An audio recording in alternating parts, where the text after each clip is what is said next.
The sadness we experience as a rare community really can be difficult and take form in many different ways.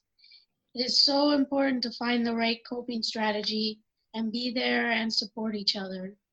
Before we continue with our episode, we want to honor one of our cystinosis warriors, Robert Smith, who passed away on April 22nd, 2020. He will be missed by so many of us in the community.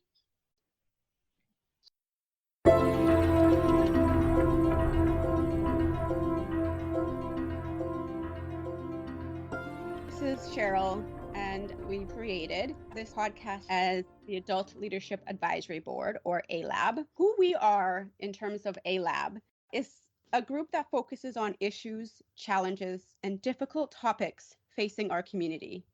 We are working hard to develop educational programming, social tools, and fundraising initiatives to inform, include, and support adults with cystinosis, but ultimately anybody in our community, our friends, our families, our neighbors, and anybody that might or might not be affected by cystinosis. We, as the Adult Leadership Advisory Board, are funded and work under the Cystinosis Research Network. For those of you out there who might not necessarily understand or know what cystinosis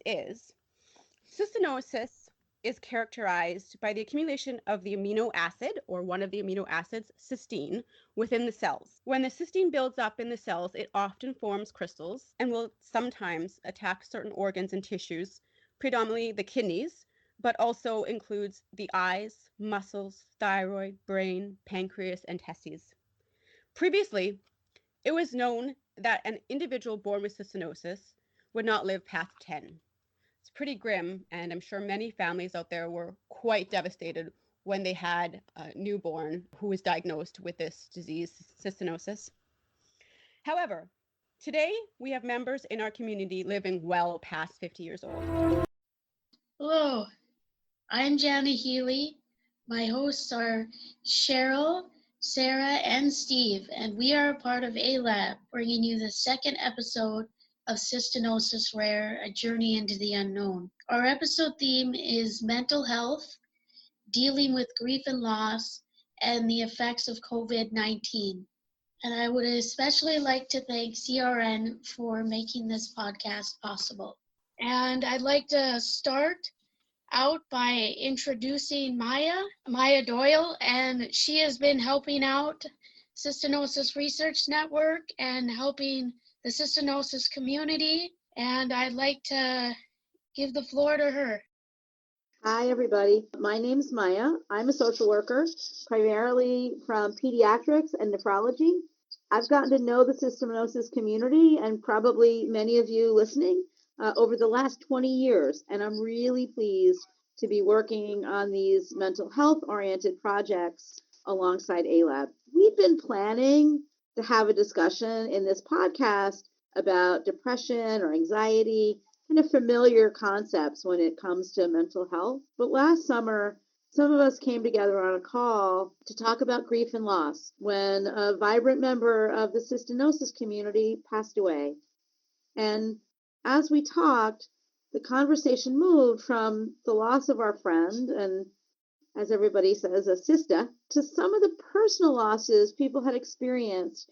It really reminded me that living with a chronic and progressive health condition sometimes bring deep feelings of grief and loss.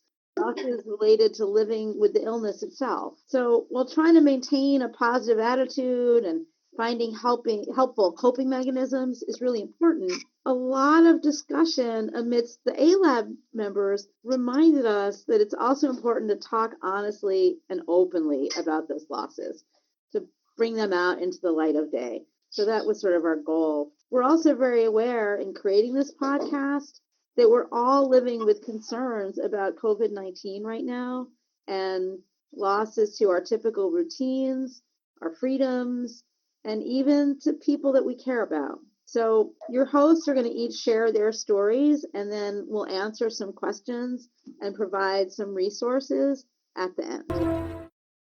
Hello, I'm Jana Healy, and this is my story about grief and loss. It all started about 2 years ago. Well, I was working in Fargo.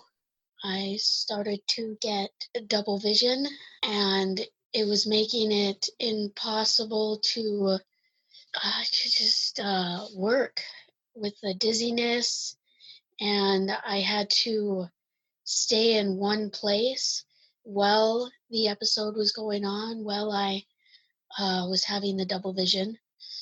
I wasn't able to walk until it had passed. And I figured it was just maybe a side effect of cystinosis. So I made an eye appointment and just let it go at that.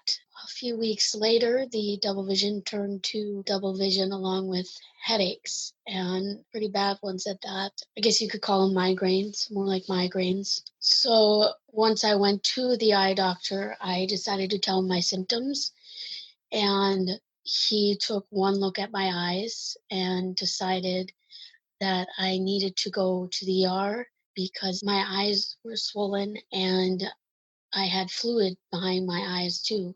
And he said that I should go to the ER and get checked out. So that evening, I got someone to watch my dog, and I headed to the ER. After a little bit of a wait, they decided the first course of action would be for me to get an MRI to make sure there are no spots on my brain or tumors. Once I had gotten the MRI and the results came back, they were clear. So you know, I was definitely happy about that. But the worst case scenario, they said the second thing I would have to get would be a spinal tap, and I was kind of dreading that. I just well, I knew it was going to be painful. So they got me prepped for the spinal tap. And once they did the spinal tap, they realized my pressure was way up. So they decided that I had a pseudotumor, and they made a recommendation to see a neurologist that specializes in eyesight to help with this problem. I decided to see a specialist in cystinosis, Dr. Lee, from the U of M, University of Minnesota, and he helped me out with this and prescribed acetazolamide, which would help with keeping the fluid down. Also, he would keep track of where the fluid's at and if he needs to up the prescription and whatnot. I was on that medication for about a year, but my kidneys started to produce protein, which is bad. They were getting dehydrated from the fluid being taken off with the acetazolamide. They tried to put me on an alternate medication, which didn't work well. I had some side effects from that I couldn't handle. So they put me back on acetazolamide at a low strength, and I made the decision with the doctor's recommendation that to get a shunt, a VP shunt. And a VP shunt is basically, it helps drain the excess cerebral fluid that cushions your brain and protects it from injury inside your skull. Well, it will help keep the fluid levels down and make sure that the eyesight stays intact and my kidney doesn't go into rejection or fail because of dehydration. I got the shunt. I had a surgery date set, and with the shunt and not taking the medication acetazolamide anymore, I am pretty healthy, well, healthy as I can be, considering, but it still has taken a toll with the VP shunt. Well, it definitely changed me. I'm not able to move as fast as I used to, and it also limits how much I can lift. It, it, so basically, it changed how I work and how I go about my everyday life, and the loss of some of my function. It's definitely hard to it's hard to take because I'm used to going faster and working harder, and being stronger and working in a kitchen, it can be kind of taxing with a limit on how much I can lift and the limit to my stamina now. So definitely the grief of having to go through all that process to find a diagnosis and the loss of some of my functions is definitely, it's hard, but I realized it was necessary surgery to keep living, being cystinosis strong. So now I'd like to pass on the mic to Steve, who will be telling his story next on grief and loss. My struggle with grief and loss has had to do with the fact that no matter what I do, I can't control everything. Even if I take my meds, exercise, and try to live as normal of a life as possible, unexpected tragedy can still strike without rhyme or reason. This is really what everyone deals with in their lives. The fact that they aren't immortal and that life has no guarantee. When you have a chronic illness, these facts seem to be more in your face than what a person without a chronic illness experiences. For the past 5 or 6 years, I've been dealing with a mysterious illness that I still haven't figured out. I have episodes that last anywhere between 1 and 3 days. I have not been able to determine whether my episodes are related to my medicine, cystinosis directly, or some new medical issue unrelated to cystinosis. My illness episodes seem to strike without any obvious triggers or warnings and leave me incapacitated. It becomes harder to think, function, and do all the things that need to be done as an independent adult. My personal life and professional life have been severely affected by this illness. I haven't dated anyone in over 6 years. I was trying to develop a graphic design business, and it became too hard to manage with my symptoms. My social contact was very limited until about a year or two ago. Being a part of a lab and attempting to do things for other people is helping me deal with the stress and frustration I've been feeling over having this mysterious illness and not knowing the cause of it. Bringing myself closer to the community has made losing friends with cystinosis even harder to bear than it was. It has also made the unknowns of this disease a little harder to bear.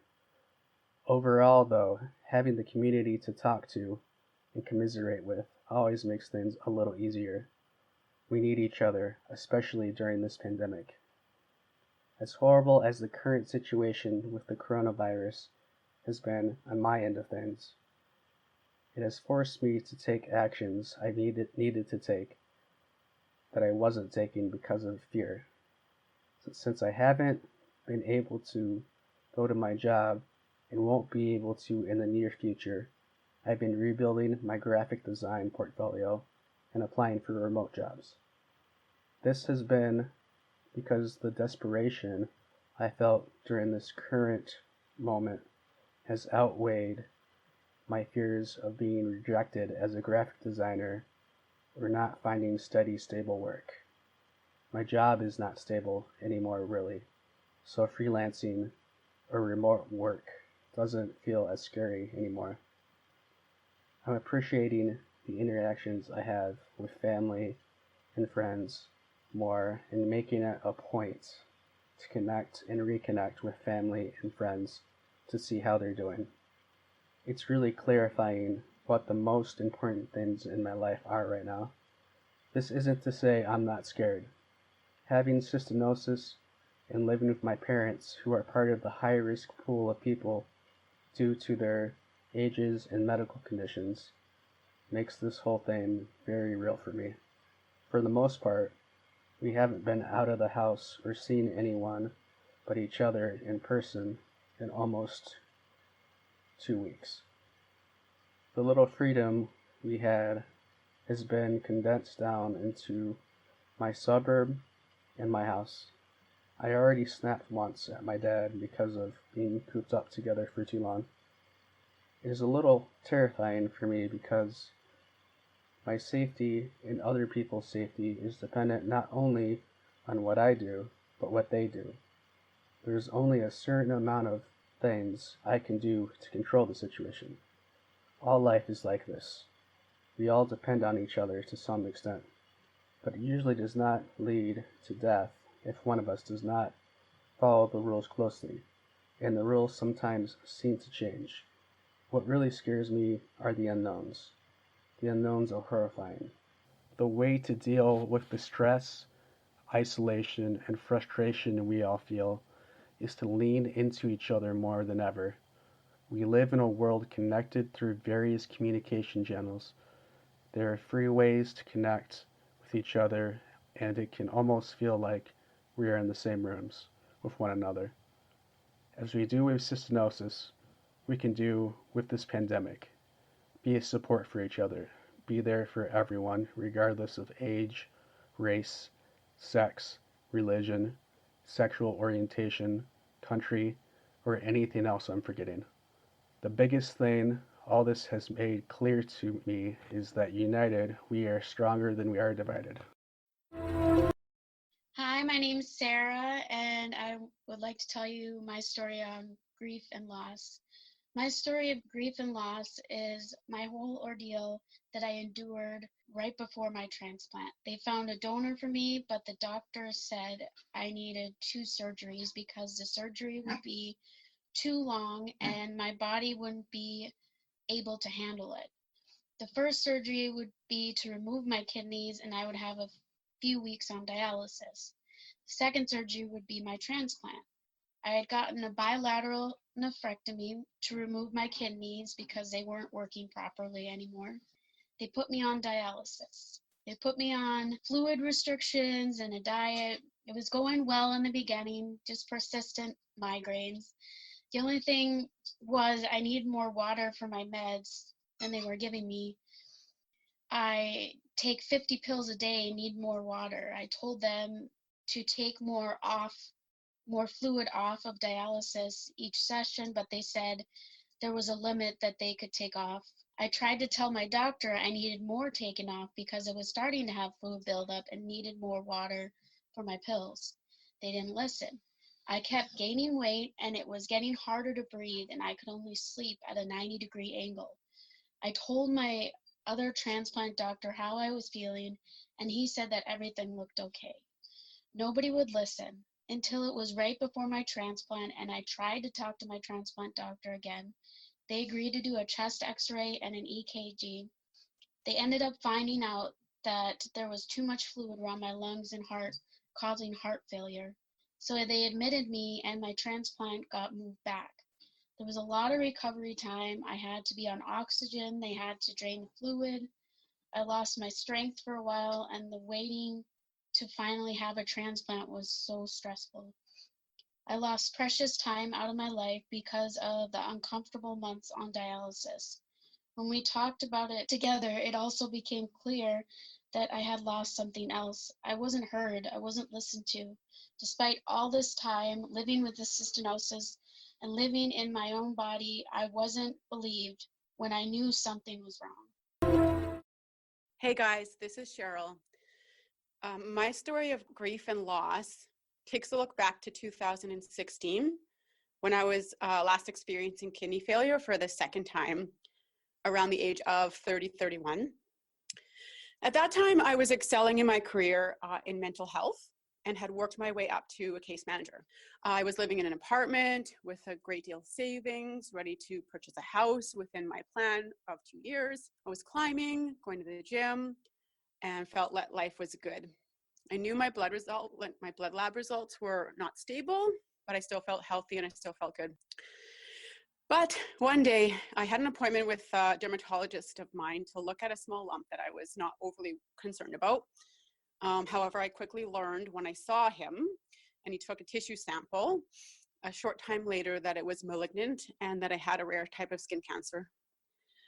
Within 2 weeks from that diagnosis, I was sitting in front of one of my nephrologists as he was telling me that my results for my blood work were starting to creep up too high and too steady for too long. There was nothing that any of the doctors or myself could do. Within that year, I would need to start dialysis or get a transplant because my kidney was in full failure.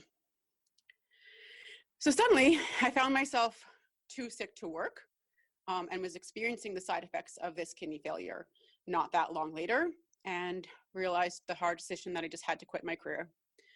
I lost savings that I was using to save for a house because I had to survive and pay my rent and my bills while getting no money and no income from a job. The side effects of kidney failure took over my body. I no longer was able to climb. I no longer was able to be active, and found myself bawling in the bathroom of the gym because I just knew my body couldn't do what my mind knew I could. It became overwhelming, and I sought counseling because it just became too much for me at that time. My sessions with my counselor were actually focused around loss, the loss I was experiencing of everything: my money, my career, my livelihood, essentially my mental health. And so our counseling sessions revolved around that and the grief I was experiencing as a result. I did rely very much on my family and friends, and I'm very, very grateful that while I was going through dialysis, until I received my transplant from my brother, actually, 2017, 3 years ago. And I'm living great now, and I'm doing healthy again. It was extremely, extremely hard, and I felt like I hit rock bottom. I was experiencing not being able to get out of bed, and I experienced suicide ideation around that point when I was experiencing the kidney failure and all the side effects. Today, COVID-19 has entered our lives, and I feel like we're all experiencing, to some degree, that loss and potentially that grief as a result. Many of us, all of us, essentially, are not able to work. Some of us have lost our jobs, depleting our bank accounts. They're taking a hit. And we've lost a lot of our exercise facilities and even parks that we can go to. I feel a great parallel with this experience and what I went through. Many others do in our community when I lost my kidney and when I went into kidney failure.